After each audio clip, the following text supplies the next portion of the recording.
Darius Reynolds walks into the interview fully qualified. No one knows he is the CEO's son. But when he is judged by his looks and skin color, he realizes the system has never been fair. Everything changes when the truth is revealed. Follow Darius's journey and discover how one young man can shake up the system. If you find this story worthwhile, please like, comment, and subscribe so you don't miss any stories on my channel. Darius Reynolds sat in his car in the underground garage of Eastward Financial Tower, watching the elevator light blink steadily as it rose to the lobby above. He wasn't nervous. He didn't get nervous anymore. Not since he learned that nerves didn't help you when people had already decided who you were before you even opened your mouth. He glanced down at his lap. Navy blazer, pressed slacks, shoes polished to a mirror shine. His resume was flawless. MBA from New York University, 2 high-level internships, faculty recommendation letters thick with praise. He didn't need help. He just needed a fair shot. That's why he hadn't told anyone. Not even his mother, Vivian Moore, the CEO of the company he was about to walk into. He'd applied under his father's last name, Reynolds, to avoid even the slightest suspicion of favoritism. Vivian had always taught him to earn his space, not inherit it.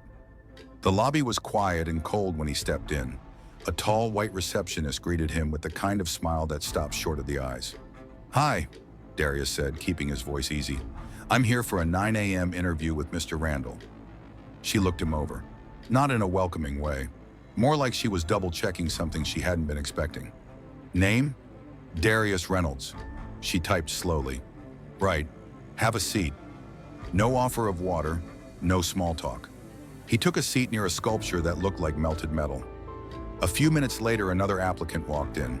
Clean-shaven, blonde, wearing a tan quarter-zip and chinos. She greeted him with more brightness, offered him coffee, and even chuckled at something he said. He was called in first, even though his slot was later. At 9:17, a man in a slate gray suit approached. "Mr. Reynolds?" Darius stood. "Yes, sir." Greg Randall gave a limp handshake. "Thanks for coming in. Follow me." They walked in silence. Randall didn't ask how his morning had been, didn't say much at all, just motioned him into a small conference room where a woman in a fitted blazer sat with a tablet. She didn't look up when they entered. "This is Erica Keegan," Randall said, "head of talent. She'll be sitting in." Erica finally glanced at Darius. Her smile was thin, practiced. "Let's get started." The questions began in quick succession. "So, tell us about your background. Any experience outside of school?" Randall asked, flipping through Darius's resume like he hadn't read it. Darius kept his tone steady. "I interned at Landry & Wells in structured finance. Before that, I worked at Callahan Partners on an ESG initiative for their community reinvestment group." "Interesting," Erica said. "That's a pretty niche area. You feel comfortable shifting into a more corporate-facing environment?" Darius blinked. "I'm comfortable in any professional setting." She tapped her tablet. "Just making sure. Some applicants come from community outreach tracks and aren't quite used to the pace of this world." He nodded once, slowly. Randall leaned back. "Can I ask, what made you apply here? Most of our analysts come through referrals or Ivy pipelines. You're NYU, right?" "Yes, Stern School of Business." "Ah, sure. Just wasn't sure if you had connections here. We get a lot of initiative-driven applicants lately." Erica cut in. "You know, Darius, your resume says you led a financial literacy workshop. That's great. We're big on outreach. But this role is very metrics-heavy. Just to be clear, you're confident with modeling? Like actual technical spreadsheets, not presentations?" "Yes," he said more firmly. "My case study on leveraged loan structuring was published through Stern's Journal. I also built 3 active models for the ESG team at Callahan. They didn't respond, just scribbled notes like he hadn't spoken." Erica offered one final, almost cheerful line. "One of our interns last year said the hardest part was adjusting to the culture here. It's fast, it's sharp, it's not for everyone. You think you'd fit in?" That was it. The code. Not quite racism, not outright rejection. Just the implication that fit meant looking or sounding like someone else. Before Darius could respond, Randall closed his folder. Actually, it looks like we may have already filled this role internally. A last-minute shift this morning. But thanks for coming in. Erica didn't even look up. We'll keep your resume on file. The room went quiet. No handshake. No offer to walk him out. Darius left the way he came. Calm, head high, but not untouched. On the elevator ride down, he finally exhaled. On the 20th floor, Vivian Moore hadn't moved in 20 minutes. Her arms were crossed, her expression unreadable. She'd watched the entire interview unfold on the compliance feed, audio and video recorded like every other for diversity oversight. Except this wasn't just oversight now. This was her son. "Pull the file," she said to her assistant. "All of it. Audio, video, notes. Full transcript by noon." She turned to the window overlooking the city. They hadn't known who they were talking to, but they were about to find out. Vivian Moore didn't speak for nearly a minute after the screen went black. She stood in the executive compliance room, arms crossed, shoulders squared, her breath slow and even like she was keeping a storm inside her chest. Across the table, her assistant, Dana Lynn, stood silently, waiting for instruction. "Play it again," Vivian said. Dana nodded and rewound the feed. The muted screen lit up once more with the sterile light of conference room 3B. There was Darius, sitting upright, answering questions with calm precision. Vivian didn't flinch, didn't blink when the coded language began. Culture fit, metrics heavy, adjusting to the pace. She'd heard it all before, just never directed at her own son. By the end of the second replay, her mind was made up. "Send a copy to legal," she said. "Time-stamped. I want the entire exchange transcribed. Verbatim. No summary notes." Dana's fingers tapped across her tablet. "Yes, ma'am. Do you want me to loop in HR?" Vivian's voice didn't rise. "Not yet. We do this clean. Quiet. For now." The moment the door closed behind Dana, Vivian sat down at the long mahogany table and allowed herself one small exhale. Darius had always been the kind of son who carried himself with quiet resolve. He hadn't asked for favors, even when they were on the table. She respected that deeply. But watching how they treated him when they didn't know who he was stirred something deeper than maternal instinct. It stirred memory. Vivian had spent 25 years building a career in finance. She'd swallowed doubt in boardrooms, dodged dismissive glances in investor meetings, and endured the constant, low hum of condescension dressed up as professionalism. She knew what her son had just walked into, and she wasn't going to let it go unnoticed. Across the city, Darius sat at a cafe on South Main with his phone turned face down. He hadn't texted his mother. He hadn't told anyone how the interview had gone. Not yet. Not even Jameer, his old roommate from grad school who'd helped him prepare for the interview. He stared at the cappuccino in front of him, watching the foam swirl in silence. It hadn't been the rejection that unsettled him. Rejection came with the territory. It was the way the rejection had been decided before he even walked in. The way their eyes skimmed past his resume. The way Erica had asked if he was comfortable in a professional environment, like she hadn't read his background. The way Randall asked about his connections, with a smile that barely hid the implication. He didn't want revenge. He didn't even want an apology. He wanted proof that he wasn't imagining it. Back at Eastward, Vivian had called a meeting, not a large one, but one that would carry weight. She met with Charles Merrick, the firm's general counsel, and Lydia Rojas, head of ethics and oversight. Neither had seen the footage yet. "What you're about to watch," Vivian said, "isn't about my son. It's about a blind spot we've been pretending doesn't exist." Charles raised an eyebrow. "We're talking about one interview." "No," she replied. "We're talking about every interview like this one, where someone's name, skin, or silence is used as a reason to disqualify them." She played the footage, watched them both shift uncomfortably as the video rolled.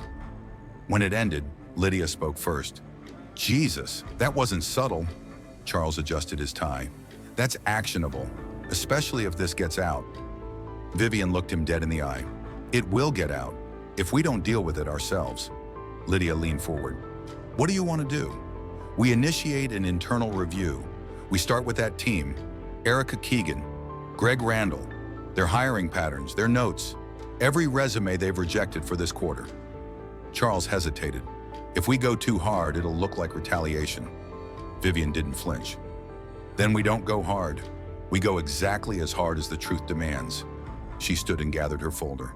And when the time comes, I'll call my son in. Not as a mother, but as the CEO of this institution. He earned that right the moment he walked into this building without asking anyone to open the door for him. As she stepped out of the room, Charles looked at Lydia. She's not going to let this drop, is she? Lydia shook her head. Would you? By mid-morning, the mood inside Eastward Financial had shifted, though most employees didn't know why. The HR floor buzzed softly with routine chatter. But beneath that normalcy, something had changed. An unusual calendar block had appeared on the internal scheduling system. Mandatory ethics review meeting, 1:30 p.m., 18th floor conference room, with no explanation and only a list of attendees. Greg Randall, Erica Keegan, and a handful of middle managers from the Consumer Investments Division. Greg noticed it while finishing lunch at his desk. He squinted at the invite, confused, then sent Erica a message. You see this thing at 1:30? Know what it's about? She responded a few minutes later, casual. No idea, probably something compliance related. These things pop up all the time after audits. Greg shrugged it off, tossed the rest of his turkey wrap, and went back to pretending nothing about that morning had been out of the ordinary. Across the building, however, nothing was ordinary. Inside a glass-walled conference room on the 20th floor, Vivian stood with her arms folded behind her back as Lydia Rojas reviewed a slim folder of printed transcripts and hiring data. Two monitors on the wall displayed timelines of applicant reviews, decisions, and feedback from the last 2 hiring cycles. The pattern wasn't subtle. Among over 70 applicants reviewed in the past 3 months, only 3 candidates of color had received second-round interviews. None had been hired. In a corner of the room, Charles Merrick remained quiet, reviewing the legal implications. It's a problem, he finally said, not just in tone, but in track record. Vivian didn't nod. She didn't need to. Her silence was sharper than agreement. They don't know yet, do they? Lydia asked. No, Vivian replied. They're coming in blind. It's important they hear it as they acted. Without warning, without context, without preparation. At exactly 1:28, Greg Randall and Erica Keegan entered the conference room. They were met not with folders or handshakes, but with 4 silent faces and a closed door. Vivian stood at the head of the table. She didn't greet them. Erica cleared her throat. Sorry, we weren't told what this was about. You will be, Vivian interrupted. She turned toward Lydia, who began distributing a short packet to each person in the room. There were no headers, no labels, just timestamps and dialogue, verbatim lines from that morning's interview. Greg flipped through it, frowning. His mouth opened slightly as if to speak, but no words came. Vivian spoke calmly. This transcript was pulled from our equity monitoring system as part of an active internal audit. What you're reading is a full account of an interview conducted by 2 senior team members of this firm, one that failed to meet the basic standard of fairness. Erica looked up, but her face gave away nothing. Greg shifted in his seat, glancing sideways as though trying to measure how serious the moment really was. This isn't about tone, Vivian continued. It's about process. It's about who gets a real interview and who gets filtered out the moment they walk through the door. She paused. You didn't know who Darius Reynolds was, and that's fine. He didn't want you to. What's not fine is that, without knowing anything about him, beyond what was printed on a page, you dismissed him, not because of his qualifications, but because of your assumptions. Greg finally spoke. With respect, I didn't mean, I'm not here for intentions, she said. I'm here for outcomes. She gestured toward the wall monitor, where a chart now displayed applicant demographics, correlated with hiring decisions. You've operated a closed loop. Same schools, same networks, same expectations. The rest, they never stood a chance. Erica stayed quiet, her hands folded in front of her, as if posture might somehow correct perception. Charles cleared his throat. Effective immediately, your hiring privileges are suspended, pending further review. You'll be assigned to internal compliance tasks until this process concludes. Greg's jaw twitched. He didn't argue. Vivian nodded once, slowly. You'll also be required to participate in a third-party oversight program beginning next week. And yes, we'll be transparent about that. There was a silence that settled hard in the room, dense, like fog that wouldn't lift. As they left the meeting, neither Erica nor Greg said a word. Vivian remained standing, not as a parent, not even as a CEO, as the one person in the building who refused to pretend this was just about one interview. Darius wasn't expecting the call. It came the next morning just after 9, from a number he didn't recognize. The woman on the line introduced herself as Lydia Rojas, head of ethics at Eastward Financial. Her tone was formal, but not cold. "We'd like to invite you back to the office for a conversation," she said. "Not an interview. A meeting." He didn't ask why. He already knew. 2 hours later, he was walking through the same front lobby. The same glass walls, same impersonal lighting. But this time, the receptionist stood when she saw him. "Mr. Reynolds," she said, using his name with care. "Right this way." A junior associate led him down a different hallway, one he hadn't seen before. It was quieter here, lined with framed articles, market awards, polished marble floors that softened each footstep. He didn't ask where they were going. Wherever it wasn't about a job anymore. The room they entered was modest in size but high in significance. At the end of a long table sat Vivian Moore. She stood when he walked in, a signal not of formality but of respect. Around her sat 3 other executives and Lydia from ethics. Darius didn't look at his mother as he took his seat. "Not yet." "Thank you for coming," Lydia began.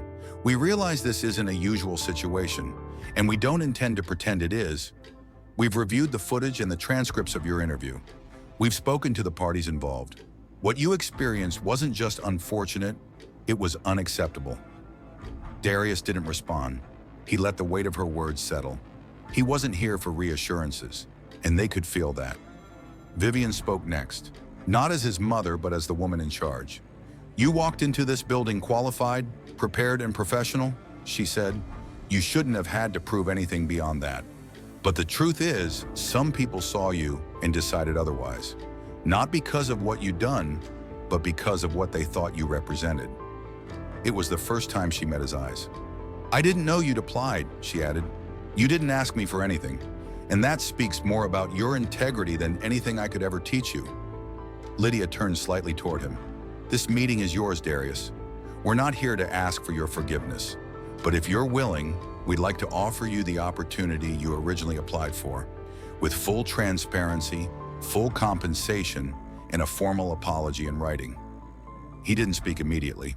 He let the silence work, not as a tactic, but because the moment deserved thought. Then he leaned forward slightly, calm but clear. "I didn't come back to ask for anything," he said. "I came back because I want to say something, to be absolutely clear." The room listened. "I didn't walk into that interview hoping to be handed a chance. I came with one goal, to be evaluated fairly, not as someone who checked a box, not as someone you could quietly pass over because no one was watching, but as someone who belonged." He paused, then added, "I don't need this offer, but I won't lie, it means something to know it's on the table. What matters more, though, is what happens next. Not to me, but to every applicant who doesn't carry a recognizable name or a resume built on Ivy League pipelines. What happens to them when there's no camera?" No one interrupted, not even Vivian. "I want this company to be better," he said, "but I don't need to be part of it to make that happen." He stood slowly and for the first time turned fully to his mother. "You raised me to speak when it matters. I think I just did." Vivian's expression didn't change, but her eyes held a pride too deep for applause. He gave a respectful nod to the others, then walked toward the door. No one tried to stop him. No one had to, because sometimes the most powerful statement isn't staying in the room. It's knowing when to leave it. 2 weeks later, Darius sat at a small, reclaimed wood desk inside a sunlit co-working studio in Southside. The place wasn't much, a corner office with a single window, second-hand bookshelves, and a worn leather chair that creaked when he leaned back. But it was his. No lobbies, no filters, no need to explain his name. He had filed the paperwork 5 days earlier. Northbridge Capital Advisory. a boutique consulting firm focused on financial literacy and investment strategy for underserved entrepreneurs, especially those who looked like him. People whose voices were often labeled non-traditional. People who'd been trained to feel grateful just for being in the room. Not anymore. The first email came that morning from a former professor who wanted to bring Darius in to guest lecture on community-based investing. The second was from a small business owner who had heard about him through a friend at NYU. Word was traveling fast, not because of scandal, not because of sympathy, but because someone had finally decided to build something real. At noon, the door opened quietly behind him. Vivian stepped inside without knocking. She wore no heels today, just low flats and a navy blazer over a turtleneck. She looked like herself, not the CEO version that moved through Eastward with perfect posture and permanent poise. "I brought lunch," she said, holding up a paper bag from a local deli. Darius smirked. "Bribery through sandwiches. You're slipping." She sat down across from him and handed him a sandwich wrapped in wax paper. "I'm not here as a CEO." "I know." They ate quietly for a few minutes. Outside, the street buzzed with weekday motion. Buses stopping, crosswalks ticking, a nearby saxophonist testing chords on the corner. Vivian set her sandwich down and looked at her son. "They released the memo," she said, "about the new hiring policy. Anonymous review, third-party audits, public reporting on equity outcomes." He nodded. "Good." She hesitated for a moment, then added, "Your name wasn't mentioned." "I kept it that way." "Thanks." Vivian studied him, her voice softening. "You know, when I first got that job, I thought the hardest part would be the boardroom. But it wasn't. It was walking in every day knowing the system hadn't been built with me in mind. And staying anyway." Darius met her gaze. "I don't think I was meant to stay. I think I was meant to watch it fall apart and build something different." Vivian didn't argue. She smiled, slow and proud. Before she left, she placed an envelope on his desk. "Letter from the board. Not a job offer, just acknowledgement. Real words this time. No buzzwords." He didn't open it. She paused at the door. "You sure you're ready for this?" "Been ready," he said. "Just had to realize I didn't need their permission." After she left, Darius leaned back in the chair. The sun angled across the window, casting light over the framed quote he'd pinned on the wall above his desk. A reminder he'd written in a notebook months ago and never erased. Build the room you were never invited into. And that's what he'd done. Not out of anger, not out of revenge, out of clarity. Because some stories aren't about beating the system, they're about outgrowing it. Darius's story isn't just about rejection. It's about the quiet kind of power that comes when you stop waiting to be seen and start seeing yourself. It's about understanding that sometimes the doors you've been knocking on for years were never locked. They just weren't meant for you. And that's not failure. That's freedom. Because real strength isn't proven by how well you endure being overlooked. It's proven by the moment you decide that being underestimated is no longer your burden to carry. He didn't yell. He didn't demand. He simply walked out of a room that didn't recognize him and built one where others wouldn't have to fight so hard to be let in. And maybe that's the truest kind of change. Not the loudest, but the most lasting.